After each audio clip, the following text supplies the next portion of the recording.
Бүгінгі қоғамда әр адам кәсіп бастағысы келеді. Аз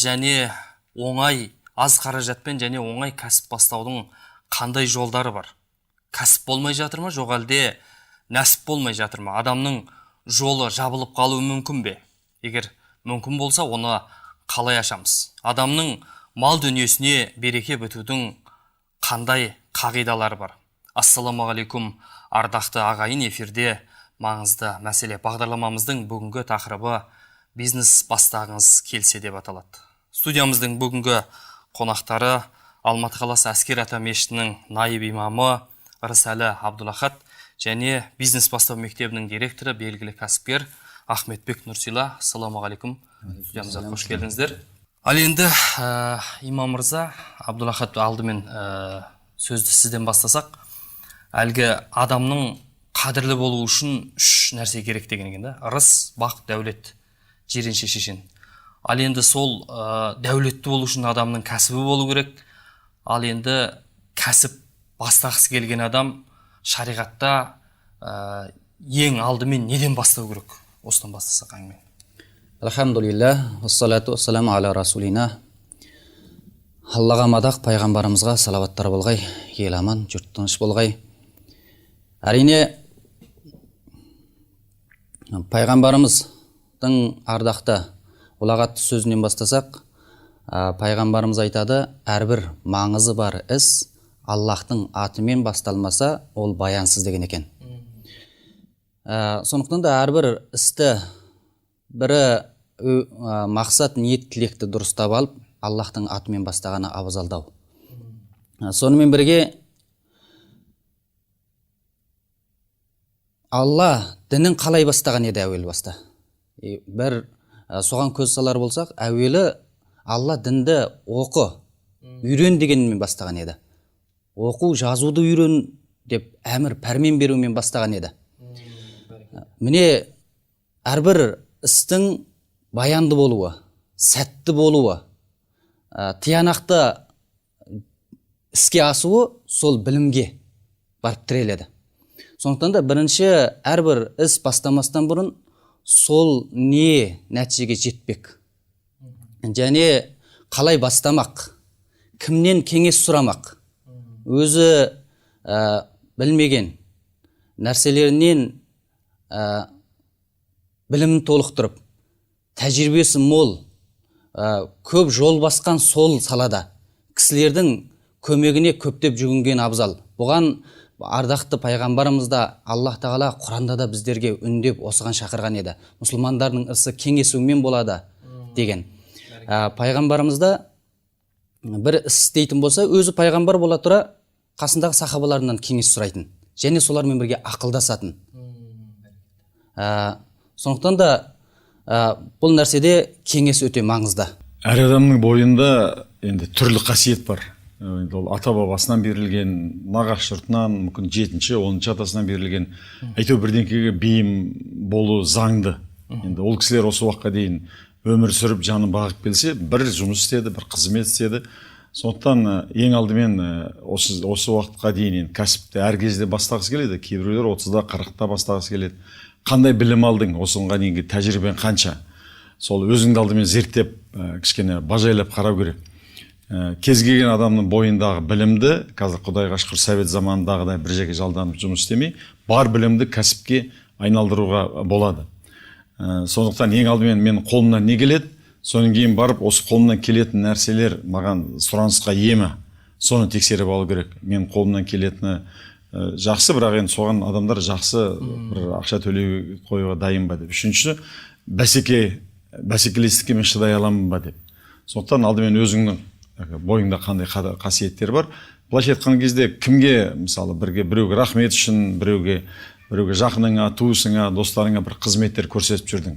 Айталық, біреудің шашын алып бердің, біреудің үйінде бір жиһазын жинап беруге көмектестің, біреудің бір торт пісіруге деген сияқты, біреудің бір сайтын жасап бердің. Адамдар саған рахмет айтып, осы қолымнан келеді-ау, жүрегіме жақын өтсе, соны ары қарай кәсіпке айналдырып, жүрегіңе жақын, сұранысқа ие, пайдасы мол нәрсемен Бәрекелді. Керемет кеңестер қараңызшы. Яғни әр адам бірінші өзін зерттеу керек. Содан кейін барып жаңағы ол өзіне бағыт таңдайды дейсіз ғой. Кәсіп таңдайды, бағыт таңдайды. Бәрекелді. Қабілет Сажыраудың мынандай керемет сөзі бар екен. Елім жұртым сізге айтам, бірлікті бол шырақтар, бірлік жерде ризық көп. Ол адам елге тұрақтар, ауыз бірлік бар жерде жететұғын мұрат бар деп, өзі адамдар жаңағы бір істің басында бірігетін болса, ынтымақ болатын болса, ағайынның басы бірігетін болса, ол да бір үлкен бір молшылықтың алғашқы нышаны екенін айтып кеткен екен. Енді Шал ақынның керемет сөзі бар екен, Абдулахат бауырым. Бақ көшсе ақылыңа қарамайды дейді. Әлгі бақ шабама дегендей, енді осы тұста Алламен ақылдасу, яғни бір істі бастайтын кезде истихара дейді ғой, шариғатта жаңа Алламен ақылдасуды, сол истихара намазын оқу, оның бағанағы әдіс тәсілдеріне тереңірек тоқталсаңыз. Әрбір пенденің сүйенері Алла ғой. Әрбір іс бастар алдында да сыйынады, соның сәтін тілейді. Бұған да еңбек ету керек. Қалай соны бастау керек етіп. Мына дана халқымызда да айтады, еңбексіз ер оңбайды дейді. Берекесіз ел оңбайды дейді. Мына әрбір нәрсені үлкендердің аузынан тыңдап отыратын болсаңыздар. Сонымен бірге пайғамбарымыз Мұхаммад Мұстафа саллаллаху алейхи уассаламның да мына сахабаларына үйретіп кеткен бір көріккен бір өнегесі бар. Әрбір адамның бойынан, болмаса өмірінен бір орын алуға тиісті болған нәрсе, және соны естен шығармауы тиіс. Мына Жабир ибн Абдилла деген кісі айтады, пайғамбарымыз Мұхаммад Мұстафа саллаллаху алейхи уассалам біздерге истихараны, Алламен кеңесуді Құраннан бір сүрені үйреткендей етіп үйрететін. Яғни соншалықты маңыз беретін соған. Содан кейін былай деп айтатын, сендердің араларыңдағы қайсы бірлерің бір істі істеуге қамданып, бірақ сенімсіздік танытып жатсаңдар, соны бастан шығара алам ба, шығара алмайын ба екен деп уайымдап жатсаңдар, онда парыз намазынан бөлек екі бас намаз атқарыңыздар да, одан кейін былай деп айтыңыздар. Дейді тағы, истихара дұғасын сол жерде пайғамбарымыз айтып кетеді. Яғни сол осы дұғаны әрбір мұсылман енді истихара, Аллахтан көмек сұрау, жақсылық тілеу дұғасын әрбір пенде қазіргі кезде қол жетімді. Кезген кітаптан, дұғалар жазылған кітаптардан тауып алып оқуы және жаттағаны абзал. Бәрекелді. Өйткені әрбір неде бар дейсіз ғой, әрбір істің басында оқу керек. Әрбір істің басында болу керек бұл нәрсе. Мәселен, кәсіп бастау, үйленейін деп жатса деген сияқты. Бүкіл салада кәсіп дейсіз ба, бір оқуға түсейін деп жатырсыз ба, болмаса бір дүнияуи, болмаса бүкіл барлық істің басында осы Аллах тағаламен кеңесіп, осы жүрегіңді тыңда. Сол хадистің соңдарында келеді, осының 7 рет қайталағаны деп, 7 рет қайтала деп келеді. Содан кейін барып жүрегіңді тыңда. Көңілің соған қайсына бұрып тұр. Адамдармен кеңес, сонымен көңілің соған күпті болып тұрма, жоқ, орнығып, осы нәрсені басына шығара аламын ау деген сенімділік, егер өзіңізде орнығып жататын болса, сол нәрсеге тырысып істеп кетіңіз. Аллахқа тәуекел етіңіз. Бізге хабарласқан тікелей эфирге телекөрерменіміз бар. Ассалаумағалейкум, эфирдесіз, біз сізді тыңдап тұрмыз. Уалейкум ассалам. Бүгінгі тақырыптан жақтырып бір сұрағым бар еді имам мырза. Бәрекелді, айта беріңіз. Сауда жайында сұрайын дедім. Саудада бір зат алып, мысалы, соның үстіне қаншалықты баға қосқан жөн? Соның шегі бар ма? Бәрекелді. Бұл саудада бір белгілі бір мөлшер жоқ, белгілеп берген, мына шектен шықпасын деген нәрсе жоқ. Әуелі адам нысап болу керек. Одан кейін өзі не ғана емес, өзгелерге де бір пайдам тисе екен деген адамның бойында бір осындай бір түсінік болу керек. Сонда ғана бұл істің басына шығалады. Сонымен бірге, егер сіз бір жолдық бір бас пайдаңызды ойлайтын болсаңыз, ол затқа көбірек қосуыңыз мүмкін. Болмаса біреудің соған сол затқа қажеттілігін пайдалана отырып, сол кісіні сондай бір ауыр зиянға ұшыратуға тырысуы да мүмкін, егер дүние қорлыққа салынатын болса. Бірақ дегенмен де өзінің де еңбегін кетпестен, ол кісіге де бір артық зиян салмастан орынды салған абзал. Өйткені сол кісі сол арқылы жалғастыратын шығар сол кәсіпті. Бір күнде ғана тоқтап қалмайтын кәсіп болса, егер бір күнде бірақ қосып жіберіп, ертеңгі күні бүкіл өзінің келіп жатқан алушыларынан қашырып алатын болса, бұл ертеңгі күні өзіне өкініш болмақ. Бәрекелді. Яғни арнайы бір шектеу жоқ шариғатта, бірақ әдебін сақтау керек дегенмен дейсіз ғой. Енді Ахметбек аға, Әлихан Бөкейханов атамыздың бір керемет сөзі бар екен. Бұл байлық деген дейді, байлықтың түбі ақыл һәм қол ұсталығы. Осы екеуі бірікпейінше адамның басына ешқашан бір жақсылық келмейді дейді. Енді осы кәсіпкер болу бұл туа біткен қасиет па, жоқ әлде кез келген адам тырысса қолынан келетін нәрсе ма? Егер қолынан келетін болса, онда қандай бір қағидалар бар? Осы бір әлемдік қағидалар, көп лекцияларыңызды тыңдадым да, сол жерде көп қағидаларды айтасыз. Осыны тілге тиеге отырсаңыз. Енді Қазбек бабамыз айтқан ғой, атадан ұл туса құл болам деп тумайды, анадан қыз туса күң болам деп тумайды деп. Біздің ата-бабаларымыздың көп бәріне жоқ кәсіпкер болған, мысалы әсіресе қазақтың.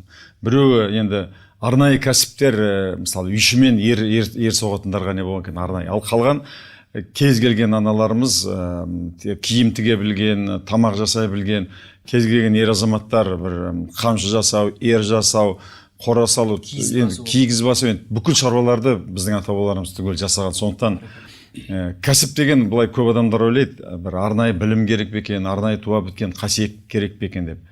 Мына керемет мықты бір кәсіпкер бар, 400 мыңнан астам адам басқарған, Джек Уэлч деген. Сол айтады, біз әлемдегі ең оңай нәрсені таңдап алдық дейді. Ол бизнес дейді. Ол ракета ұшыру емес дейді. Мысалы 200 километр биікте екі ракета бар, бірімен бірі жолығып, бірімен бірі кірісіп, сондай жасап жатады. Қазір бір адамның жүрегін алып, екінші адамға салып жатыр қазір. Ғылым мен білімнің сонша дамыған. Ал оның қасында кәсіп мүлде оңай қарапайым нәрсе. Сондықтан мынандай түсінікпен келу керек. Адам жасағанды адам жасай алады. Адам жасай алады. Сондықтан тек қана адамға өзіне сенім керек. Адам жасағанды біреу жасады ма, егер де мен сонымен тырыссам, соның жолын іздесем, мен де жасай аламын деп. Егер адам бір өзінің бойында қандай да бір қасиет, мысалы сурет саласың ба, музыкадан мамансың ба, тамақ пісіресің ба, адам оқыта аласың ба, жоқ спорттан бір қасиетің бар ма, әйтеуір адамның бойында ешқандай қасиет болмауы мүмкін емес. Сол өзіне қолайлау деген болашағы бар нәрсені соңынан істеп, үнемі істей беретін болса, содан міндетті түрде содан жалқау болмаса, содан бір жетістікке жетеді. Қоғамға қанша пайдаң тисе, қоғам сенің ақыңды сонша төлейді. Бәрекелді. Енді шариғат жағынан қарасақ, шариғат тұрғысынан қарасақ, кәсіптің арасына арам араласпаса, ол керемет берекелі болады екен. Арам араласпаса, зекеті беріліп тұрса деген сияқты. Әбу Бәкір Кердері бабамыздың керемет сөзі бар екен. Құдайдан дәулет сұрасаң, харам қоспа кәсіпке дейді. Дұшпанды жеңсең, достық қыл, жеңген сайын өшікпе дейді. Немесе еңбек қылмай тапқан малда дәулет болмас деп Абайдың айтқан сөзі бар екен. Ол жаңағы қырдың су сияқты тез суалады дейді. Жаңағы арам жолмен тапқан ақшаны айтып тұр ғой енді Абай атамыз. Енді осы тұста имам мырза, енді әр адам өзінің ризығын кеңеюін қалайды. Сол ризығын кеңею үшін, дүниесіне мол береке біту үшін қандай әдіс тәсілдер бар шариғатта?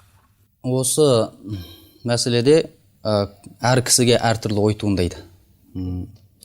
Рызығым неге көмеймей жатыр, неге таршылыққа ұшыраймын, жолым жабылды ма екен, біреу қастық жасады ма екен, болмаса өзім бір бақытсыз ба екенмін деген секілді өз-өзіне бір батылы бармаған кісілердің болмаса әртүрлі ой туындап өзіне сенімсіздік танытқан кісілерде осы нәрсе болып жатады. Бірақ осы нәрседе пайғамбарымыз былай деп айтқан екен. Бір қызық жағдай, бұнымен байланысы жоқ шығар деп те ойлауымыз мүмкін. Пайғамбар өзінің өсиеттерінің бірінде, саллаллаху алейхи уассалам, кім өзінің рызғысының мол болуын қаласа, және өзінің артқы ізінің баянды болуын дейді. Бұл жерде енді ғалымдар денсаулығының мықты, уақытының берекелі, өмірінің бір сондай бір ұзақ болуын қаласа деп айтқан екен. Қаласа туған туысқандармен қарым-қатынасын жасасын деген екен. Туған туысқандармен қарым-қатынас жасасын дейді. Енді бұл қалай деген кезде мысалы бір дұғадан болар, елдің пейілінен болар. Осы біреуге жақсылық жасап, әрдайым біреуге сәлемдесіп, үлкендердің көңілін қалдырмай, бермесеңіз де көңілін жасап, барып сәлемдесіп қайтқан кісілерге үлкендердің, туған туысқандарының, жақындарының айтатыны өркенің өссін, жолың болсын деп тек қана ізгілік тілеп жатады. Міне содан да шығар. Сонымен бірге адамның енді осы рызқы несібесінің молаюына себепкер болатын нәрсе, біз пендеміз ғой. Әрдайым ұмытамыз, ағат басамыз, қателесеміз, елдің бір ақысына қол соғып жіберуіміз мүмкін.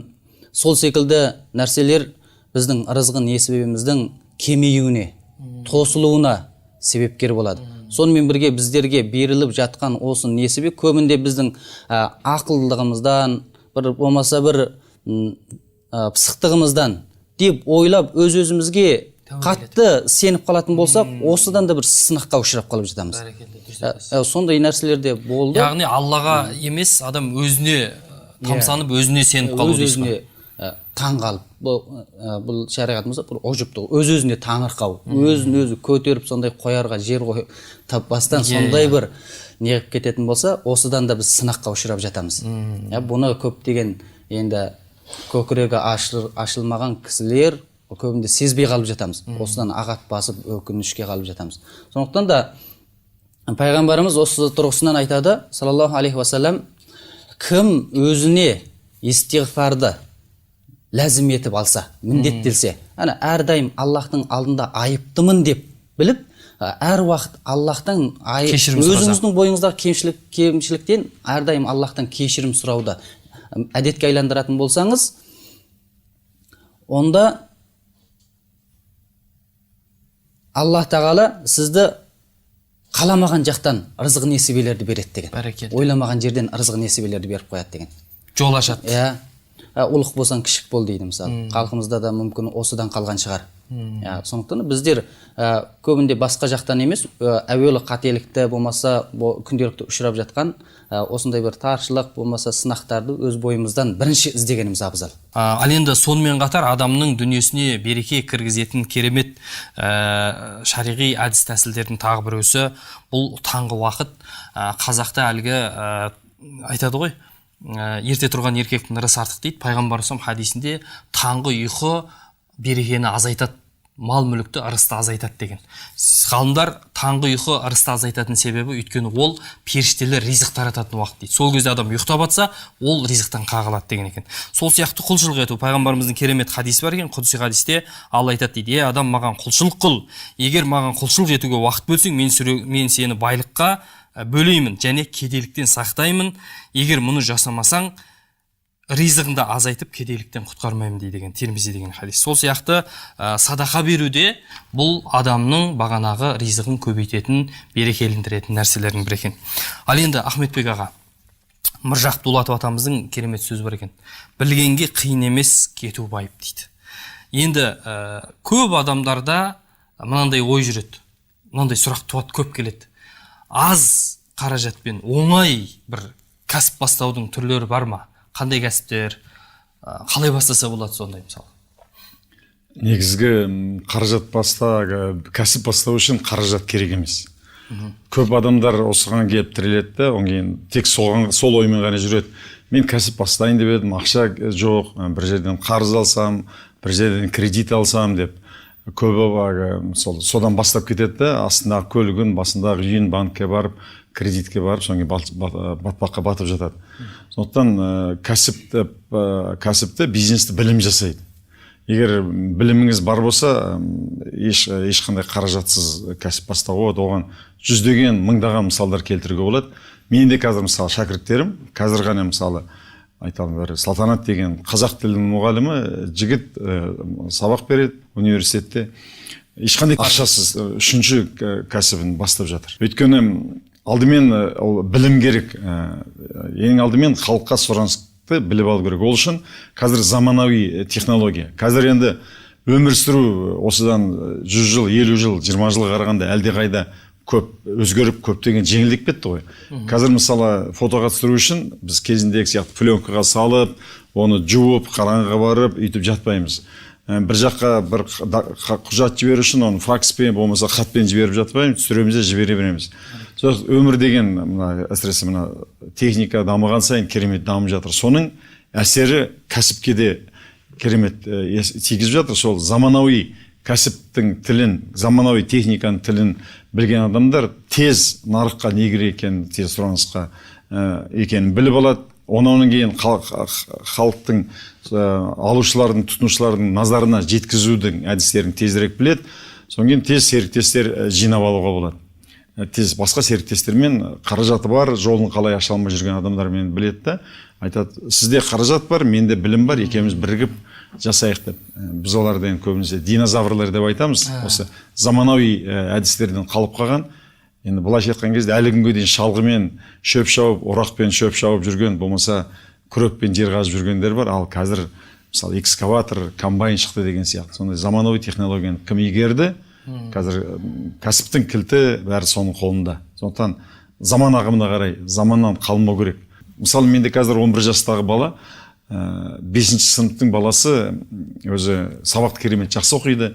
Мына Сингапурға барып 2,5 мың баланың ішінен, оқушылардың ішінен бірінші орын алып келді. Әлихан аты. Әлихан Бөкейхановтың немесіне қойған болу керек, құрметіне. Бір күні мен сабақ өткізіп жатқанда қарасам, бір томпайып бір кішкентай бала отыр. Енді көп адам, 200-дей адам. Содан біреудің үйде тастап кетпейін деп келген балам екен деп бүйтіп қарадым да, айналайын сен неғып отырсың десем, жоқ аға, мен ақымды төлеп келдім, мен кәсіпкер болғым келеді. Содан ертеңінде шақырып алып айттым, саған ақша не керек, отбасыңда жетіспей жатыр ма десем, жоқ, әкемнің бәленбай жылқысы бар, кәсібі бар, шешемде кәсібі бар. Ал саған ақша не үшін керек десем, мен қайырымдылық жасағым келеді. Әлихан бабам сияқты үлкен азамат болғым келеді. Еліме пайдам тиетін, соны неғұрлым ертерек бастағым келеді. Сабағыңа зиян тимеймін десем, жоқ, сабағым бәрін 5-ке оқимын дейді. Ондай болса келе ғой деп. Қазір бір айдан артық оқып жатыр, техниканы біліп, балаларға қандай нәрселер керек, бір балалар жетілдіретін бір ойыншықтар болады, соны алып сатып, осы бір айдың ішінде бір 60-70 мың теңге ақша тапты. Осы курстың аяғына дейін бір 200 мың теңгедей ақша табамын деп. Содан кейін енді киімін, тамағын, жол жүрісін өзім ақтаймын, ары қарай кәсіпкер болсам, бір қайырымдылық қорын ашамын деген. Мысалы, жап-жас бала ешқандай бастапқы капиталсыз ақ сол.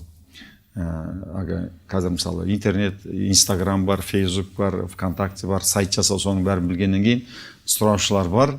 Сол жерде ойыншықтар жеткізіп, адал саудамен пайда тауып жатыр. Бәрекелді, тамаша. Енді құрметті телекөрермендер, мына нәрсені біз білуіміз керек екен. Негізі нәпақа іздеп үйінен шыққан адам бұл Алла жолында жүрген адаммен бірдей екен. Жаңа қарапайым хадисте мынандай келеді екен. Бір сахабалармен отырады, бір жас сахабаның өте күшті жігітті көрді дейді. Сөйтті де, ай мына жігіт бір Алла жолында жұмыс істесе ғой деп қалды дейді сахабалар. Сол кезде пайғамбарымыз саллаллаху алейхи айтты дейді. Егер ол үйінен өзінің балиғатқа жетпеген бала шағасын асырауға шықса, онда ол Алла жолында кетіп бара жатқан адам сияқты дейді. Егер ол адал ризық іздеп шықса, ол да Алла жолында жүрген адам дейді. Ал енді егер ол адамдар мені мақтасын деп елдің назарына түсу үшін шықса, онда ол шайтанның жолына түсіп қалуы мүмкін деген хадистер бар екен. Енді осы тұста шариғатта қандай бір дұға тілектер бар? Адамның ризығын көбейтетін, бір арнайы мынаны оқып жүрсем, осы бір Алла менің жолымды ашады дейтін қандай тілектер бар? Осы жөнінде пайғамбарымыздың айтқан біршама дұғалары келген. Мына сахабаларының бірі Муаз бин Жабал, Алла тағала ол кісіге разы болсын, сол кісіге айтқан сөзінде, мен саған бірнеше сөз үйретіп қоямын, осы сөзді, дұғаны айтып жүретін болсаң, сенің таудай қарызыңнан болса да құтыласың дейді. Яғни Алла сол рызығы береді дейді. Сол жерде айтады пайғамбарымыз дұғасында, я Алла, сен бүкіл мүліктің иеленушісің. Бұл байлық дейсің ба, бүкіл не нәрсе адамның иелігінде болады, мүлік болады, сол бүкіл мүліктің иегері сенсің. Сен сол мүлікті қалағаныңа берушісің. Сен сол мүлікті қалағаныңнан алушысың деген осы дұғасын үйретеді. Егер сен осыны әр уақыт айтып жүретін болсаң, ол тіпті таудай қарызың Қарызың болса болса да одан құтыласың деп айтады. Сонымен бірге бағанағы айтып кеткеніміздей әрдайым адам өзін кешірім тілеп ырзығы күнәларынан кешірім тілеп отыру керек, өйткені күнә бағанағы айтып кеткен ырзығаны кемейтеді деген сөздері бар. Сонымен бірге мына бағанағы таңғы уақытты тиімді пайдаланған абзал. Таңғы уақыттарда еске алып, Аллах тағаланы еске алып, одан кейін сол егер шаруалары болса да таңғы уақыттарда бастаған абзал. Данағы халқымызда да сөз бар: ертек шықсаң алдыңнан күн шығады, кеш шықсаң алдыңнан түн шығады дейді. Адам уақытты өткізбеу керек. Сол себепті дұғаның да жасайтын өзінің уақыттары бар. Мысалы, намаздан кейінгі, Құраннан кейінгі жасалатын дұғалар, осы таңғы уақытта, таңғы сәріде жасалатын дұғалар. Сол кезде біз пайғамбардың сөзін бір арабша етіп, мәнерлеп оқып, жаттап ала алмасақ та, біздің көңіліміз, жүрегімізді тазартып, Аллаға арнап отырып дұға жасайтын болсақ, ырзығы несіп еттілер болсақ, ол Алла тағала бізді тастап қоймас еді. Осы нәрсені әр уақыт өзімізге бір әдет етіп алғанымыз жақсы. Егер қайсы бір нәрсені өзіміз сол дұғаны әдет етіп алған кісі, оны бір амалсыз қалдырмайды, амалсыз жатып қалмайды. Жаңағы күнәға тәубе ету керек дегеннен шығады ғой. Тіпті ғалымдар адамның күнәсі адамға, ризығына, жаңағы мал дүниесіне, саудасына әсер еткен соншалықты, оның ауласында өсіп тұрған, бақшасында өсіп тұрған алманың үлкен кіші болуы, немесе бидайдың дәнінің үлкен кіші болуы да сол бағанағы күнәсынан кемейіп қалуы мүмкін дейді. Көлемі кішірейіп қалуы мүмкін дейді. Адамның Алла ризығын тартып қояды дейді. Ата бабамыз әлгі баяғыда аспаннан жауын жауы ол елдің берекесі болса, жауын жаумай жатқан кезде ауылдың сыртына шығатында тасаттық беріп, жаңағы құрбан шалып, Құдайдан сұрап, бағанағы жауын жауып жатады. Сондықтан осының бәрін көзіміз көріп осты, сондықтан ол да бір берекенің көзі дейсіз ғой. Ал енді Ахметбек аға, бір лекцияңыздан тыңдап қалдым. Жалпы адам кәсіп таңдаған кезде жар таңдаған сияқты таңдау керек депсіз.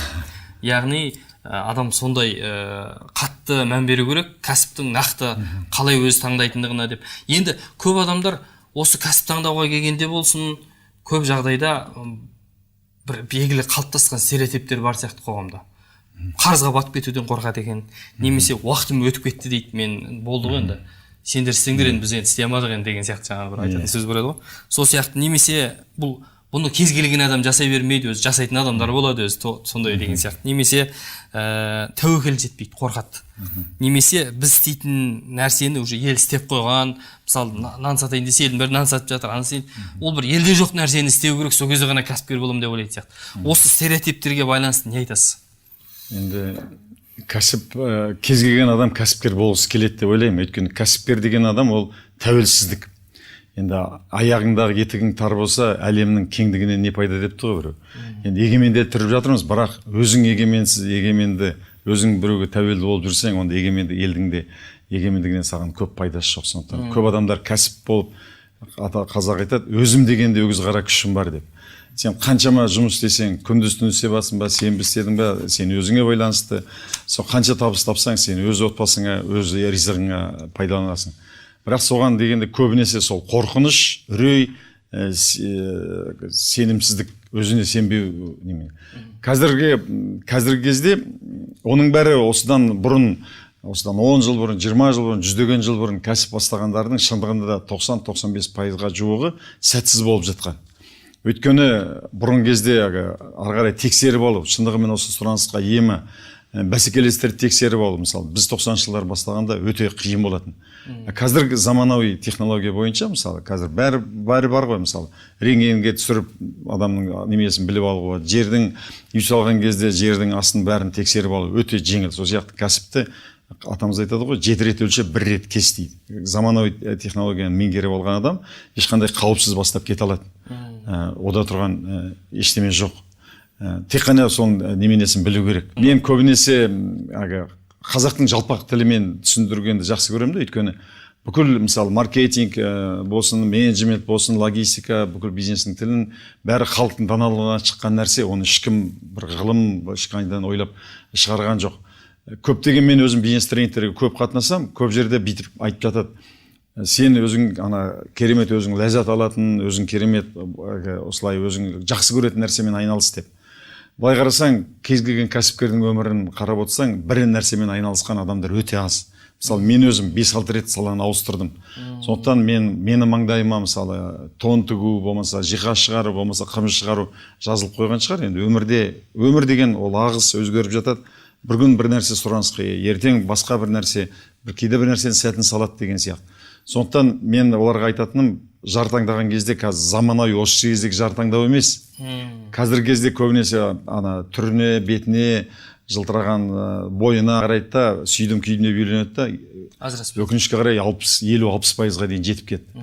Ал біздің аталарымызда мен үнемі сұрақ қоям, кімнің атасы, апасы осылай сүйдім, күйдім, жүрдім деп үйленген десем, бірде-біреу айтады, 1% бол. Ал енді бұрын ажырасу қанша болған? Айтады, 1%-ға да жетпейді. 0,01% болса болды. Ал айтам, қазір сүйдім күйдім деп алады, ажырасып жатады. Сол сияқты сен жар таңдаған кезде көбінесе осы менің ата-анамды сыйлайды ма? Осы менің басымды, мысалы, әйел таңдасаң сыйлау керек. Ал қазір қыздар да жігіттер қарағанда осы менің асырай ала ма, мені күте ма, отбасымды жақсы жағдай жасай ала ма деп соны қарайды қыздар. Жігіттер ренжиді қазір. Қазір бұрын қыздар сияқты махаббат дегенге қарамайды, сенің жағдайыңа қарайды. Мен айтам, қыздардікі дұрыс. Сондықтан кәсіп таңдаған кезде ең алдымен сен қолынан келе ма, одан кейін пайдасы бар ма? Содан кейін қай уақытта адам кез келген іске махаббат болады. Алдымен ол саған істеген ісіңнен сен қиналып істесең, бірақ содан шыққанда отбасыңды асырайтын, өзіңді асырайтын қаражат таба алмасаң, ол іске сенің махаббатың болмайды. Екінші, ол сенің жеңіл істеу керексің. Егер істеген сайын қиналып, өзіңнің жаныңа жақпайтын болса, ол іске сен ешқашан пайдасы болып тұрса да махаббатың жақпайды. Осы екі шарт.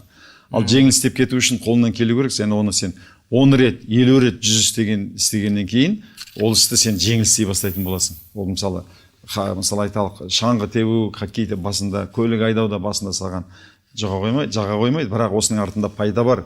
Осыны қайтсем де үйренемін десең, біраздан кейін соны сен жеңіл істей алатын болсын. Мысалы, сайт жасау болсын, бір жарнама мәтінін жасау, бір тамақ пісіру, болмаса жиһаз жасау сияқты. Сондықтан маған отбасыма пайда келе ме, осыны мен үйреніп кете аламын ба деген жарды сөйтіп таңдаған. Бәрекелді. Бізге хабарласқан телекөрерменіміз бар, кезек берейік. Ассалаумағалейкум. Эфирдесіз, тыңдап тұрмыз. Мен Ақтау қаласынан соғып едім ғой. Енді осы қалаға оқытуға, жан-жақтарға бармаймын екен. Сосын оқыту уақыты, курсы неше күнді соны білейін деп едім. Сосын сертификат береді ме, қалай болады? Бәрекелді. Біз қазір енді онлайн қазір заманауи техниканың арқасында бүкіл Қазақстандағы облыс орталықтары, аудан орталықтарынан, Ақтаудың, Жаңаөзен, сондай ауылдарынан да көптеген оқып жатыр. Мен енді бірақ бәрібір енді 100 рет естігенше бір рет көрген жақсы деп көп шақырғаннан кейін Астанаға барып қайттым өткен аптада. Онан кейін ары қарай Шымкентке, Таразға керемет жақсы ықыласпен қарсы алды. Адамдардың кәсіпке деген пейілдері керемет екен. Оқу мерзімі 2 ай. Алматыда тікелей қатынас оқуды, ал Қазақстанның кез келген қаласынан былай онлайн арқылы қатысуға болады. 2 ай сертификат бермейміз. Сертификат деген ол бір қатты қағаз. Сертификатты мен адамдардың басына салып берем. Генри Форд айтқан екен, егер сенің бір заводың ертең өртеніп бірдеңке болса қайтесің дегенде, ол айтыпты, мен оны 5-ақ жылда қайтарып аламын, өйткені менің байлығым завод емес, менің байлығым басында деп. Сондықтан 2 айдың ішінде мен мынандай немене бере аламын, кепілдік. Егер менің айтқанымды бірге бір толық күнделікті істеп отырсаңыз, 60 күндік аламан деп айтамыз. Өйткені 60 күн бәрін ұмытып, ағайын туғанға, мынау қазір 60 күн бойы мен өзім үшін, өз отбасым үшін қазір жұмыс істеймін, қонаққа бармасам ренжімеңіздер деп бәрімен келісімшартқа отыру керек. 60 күн күнделікті істеп отырса, курсқа салған ақшасын міндетті түрде қайтарып алады. Тек қана ерінбей істейтін болса. Ал енді өмірлік азық, білім басында қалады. Ал енді бір сертификат қағаз керек десе береміз, бірақ біткеннен кейін көбі сұрамайды, аға керек жоқ, мен енді кез келген уақытта, кез келген кәсіпті істеп кететін, өміріме жететін білім, байлығым, білімді алып шықтым деп айтып жатады. Бәрекелде, сонымен қатар бізге мынандай керемет шариғатымыздан қалған мынандай бір дұға бар екен. Егер әр қазаққа керек дұға, әр адамға керек. Мысалға біз базарға кіреміз, дүкенге кіреміз. Дүкенге кірмейтін, базарға кірмейтін адам жоқ. Бірақ сол дүкенге кіргенде, базарға кіргенде пайғамбарымыз арнайы дұға оқыған екен. Ол дұғаны оқыған адам сауда жасаған кезде алданбайды, оның саудасы берекелі болады, ысыраптан, артық затты алып қоюдан Алла ол адамды сақтайды деп ғалымдар арнайы түрде сол дұғаны насихат етеді екен. Бұл мұсылман қорған деген кітаптан ішінен тапсаңыздар болады. Базарға кіргенде немесе дүкенде кіргенде оқылатын дұға.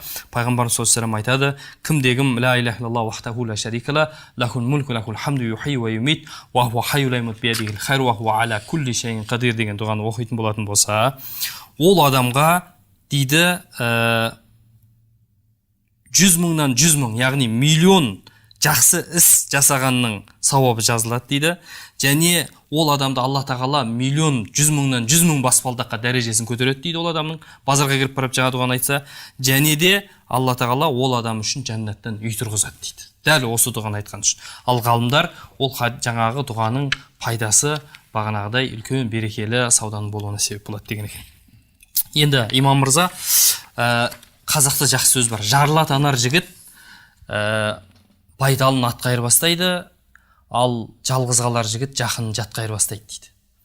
Яғни кейде осы бір епсіздігімізден бе екен, біз қарызданып қауғаланып жатамыз, қарызға батып кетеміз. Енді осы дегенмен де қарыз деген қаншалықты жағымсыз нәрсе болса да, осы кәсіп бастағысы келіп жүрген немесе бір мұқтаж адамға қарыз берудің сауабы қандай шариғатта?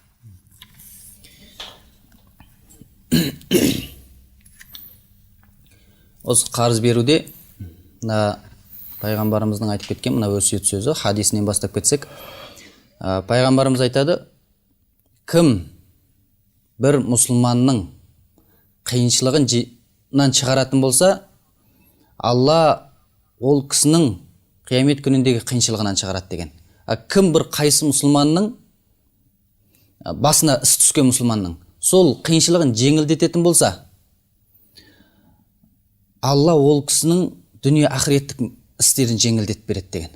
Алғы қайсы бір кісі өзінің бауырының айыбын жасырып қоятын болса, Алла ол кісінің айыбын жасырып қояды дейді. Қайсы бір пенде өзінің бауырының жәрдемінде жүретін болса, Алла ол кісінің жәрдемінде жүреді деген екен. Сондықтан да қарыз деген бұл өмір болған соң ұшырап тұрады. Халқымызда да сөз бар: көп істеген іс көңілді деген. Әрбір қиыншылыққа ұшырамайтын кез болмайды. Кей кезде қарызға батып қалатын кез болады, кей кезде кедергіге ұшырап қалатын кез болады. Сондай кезде адам бір-біріне көмектесетін болса, бұның Алла алдында да сауапты іс. Соныменен пенде алдындағы бір-біріне деген ақысын да дұрыс өтеген болып есептеледі. Бір жағынан өзінің ісі де берекет табады ол кісінің. Сол секілді халқымызда өте бір дана сөздер жеткілікті. Бұлақ көрсең көзін аш дейді. Бір кісі бір қарызға булығып не істерін білмей жатқан кезде, мысалы бір мына ағамыз секілді өзінің тәжірибесін айтып кішкене алға қалай жол сілтеп жіберетін болса, ол кісі тығырықтан тезірек шығып кетуі мүмкін. Мысалы қиыншылыққа әбден тіреліп тұрған кісілер не істеуге де дайын тұрады. Сол бір шығар жол табылатын болса, арғалай сол іске бар ынтасымен, күш қайратымен кірісіп кетуге әзір тұрады. Сондай кезде көмектесетін болсаңыз, әрине ол кісіге де аса бір жеңілдік болар еді. Адам өзінің де пенделік ақысын атқарған болар еді. Сондықтан да бұл бір сауапты іс. Сонымен қатар мынандай керемет хадис бар екен пайғамбарымыз саллаллаху алейхи ва саллямның: кім қиындыққа ұшыраған бауырына қарыз беріп жәрдемдесе дейді, қарызды төлейтін күнге дейін, қарызды төлейтін күн келген уақытқа дейін күнде қарыз бергеннің сауабы жазылып тұрады дейді ол кісіге.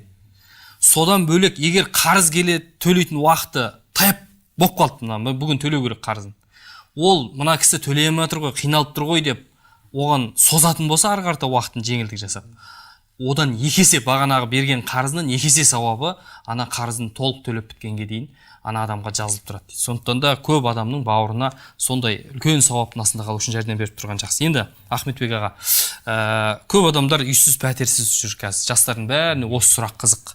Оңай пәтер алудың жолдары бар ма аға? Қалай алса болады, оңай пәтер алуға болады? Мен сабақтарда күнде таңертең сағат 5-те тұрамын. Соң кейін сағат 6-да таңғы сабақ өткіземін. Бүкіл Қазақстаннан көре алады. ютубқа кіріп, тегін Ахметбек Нұрсила таңғы сабақ десе, сол жерде мен үй алайын деп жүрген жандарға көбі мысалы осында келгенде жастар келеді ғой көбінесе. Жаңадан үйленген, пәтерде жүрген, олар қашан үй аламыз деген ойлар өте көмескі тұман. Өйткені бір 150 мың теңге, 100 мың теңгенің маңайында жалақы алады, оны жинау енді мүмкін емес. Күнделікті тұрмыс бар, ішіп жеме, ауруы, қонаққа барады, жүреді, тұрады деген сияқты. Сондықтан егер кәсіп бастаған кезде қарапайым ғана мен формуласын көрсетем, үй алудың формуласы деп. Мысалы, ол үшін мысалы Ахмет Байтұрсын бабамыздың керемет еңбегі бар ғой, төте жазумен бүкіл қазақтың сауатын ашып жіберді 2-ақ күннің ішінде. Сол сияқты мен осылай білім үйрететін ғалымдардың, тағы да Шаталов деген ғалымның керемет 37 баланың қарапайым өте нашар оқитын балалардың бәрін оқу озаты қылып шығарып, бәрін жоғары оқу орнынан түсірген. Сол кісілердің еңбектерін, қыр-сырларын зерттегеннен кейін мен қарапайым тілмен түсіндіруге тырысамын. Өйткені шындығында да ақымақ адам жоқ, оны білім берудің жүйесі дұрыс емес. Оны бағанағы Ахмет атамыз да, жаңа Шаталов та дәлелдеді. Мысалы, оған ең оқи алмайды деген аннан қашқан, мынан қашқан балаларды берген 100% бәрін оқу озаты қылып шығарған. Математика, астрономия, физика, тарих бәр сабақтардан. Сол кісі айтады, білім беру жүйесін дұрыстау керек, оны қарапайым қылу керек деп. Соны мен қарапайымды қылып көрсеткім келеді. Көрсетем, сонда бір-ақ формула бар, мысалы, сіз бір өндіріс жасайсыз ба, аяқ киім тігіп жатсыз ба, киім, мысалы, әйелдердің киімін, болмаса торт пісіріп жатырсыз ба, ресторан ашып жатсыз ба, шаштараз ашып жатсыз ба, сіз көп кісіге көрсету керексіз. Сіз бір нәрсе қызмет көрсетейін деп жатсыз ба, көп кісіге көрсету керексіз. Бір жақтан әкеп бірдеңе сатып жатсыз ба, сондықтан үш ақы бар, көп кісі көру керек. Көп кісі көрсе, көп кісі хабарласады. Көп кісі хабарласа, көп кісі сатып алады. Содан кейін түрлі банкке барама, түрлі қоғамдық мемлекеттік органдарға барғанда бизнес план сұрап жатады. Мен өзім 30 жылда кәсіппен айналсам, сол бизнес планның бәленбай 100-ін жаздым. Ал енді бизнес план, бизнес жоспар қағаз көтере береді. 10 бет, 20 бет, кейі тіпті қалың қып есептеп жазып жатады. Ол қағазға жаза берге болады бәрін. Ал мен бизнес планды жартақ бетке жаздырам. Сол мысалы, асхана ашсаңыз, бір кісіден түсетін пайда қанша? Мысалы айтады, бір кісі орта есеппен 2,5 мың теңгеге тамақ ішетін болса, сен кететін сол шикізаттың, электр энергияның немесін өзіндік құнын шығарбағаннан кейін айталық бір кісіден 1000 теңге пайда қалады. Сенде бір кісіден 1000 пайда қалса, күніне мысалы бір 150 мың теңге пайда табу үшін сенде күніне 50 адам тамақ ішу керек. 50 адам, егер күніне 50 мың теңге пайда қалса, 30 күнге көбейтеміз, мысалы 1,5 миллион теңге. Ал егер сен 1,5 миллион теңге саған, мысалы, аз болатын болса, мысалы 1,5 миллион күніне 50 адам кісі келу үшін сен қаншама адамға көрсету керексің жарнама. Бәрі келе бермейді ғой. Мысалы сен жарнамаға мысалы 10 мың теңге шығаратын болсаң, ал сен 2 есе көбейту үшін просто жарнаманы 2 есе көбейту керексің. Өйткені жарнама немененің бизнестің моторы. Жарнама болмаса сенің ішінекеңді ішінекім көре алмайды. Бүгін ғана Жамбылдан, Тараз қаласынан Жамбыл деген азамат келді. Мысалы сиыр ұстайды, жылқы ұстайды, қымыз етеді. Сол айтады, осы уақытқа дейін мен өндірем, неге менікі арзан, неге мен сата алмайын десем, әуел десеңіз ана үйінің қабырғасына осы үйде сүт сатылады деп жазып қоймаппын дейді. Дүниеде кедейлік жоқ өнерпазға деген екен Міржақып Дулатов атамыз. Енді аға, имам мырза, кейбіреуде Абай атамыздың керемет сөзі бар екен, кейбіреуге қанша мал бітсе де байлық бітпейді дейді. Осы адамның жолы жабылып қалуы дегенді көп естіп жатамыз. Осы мүмкін бе? Егер адамның жолы жабылып қалатын болса, оны қалай ашады, кім ашады? Бұл адамның жолы жабылып қалу деген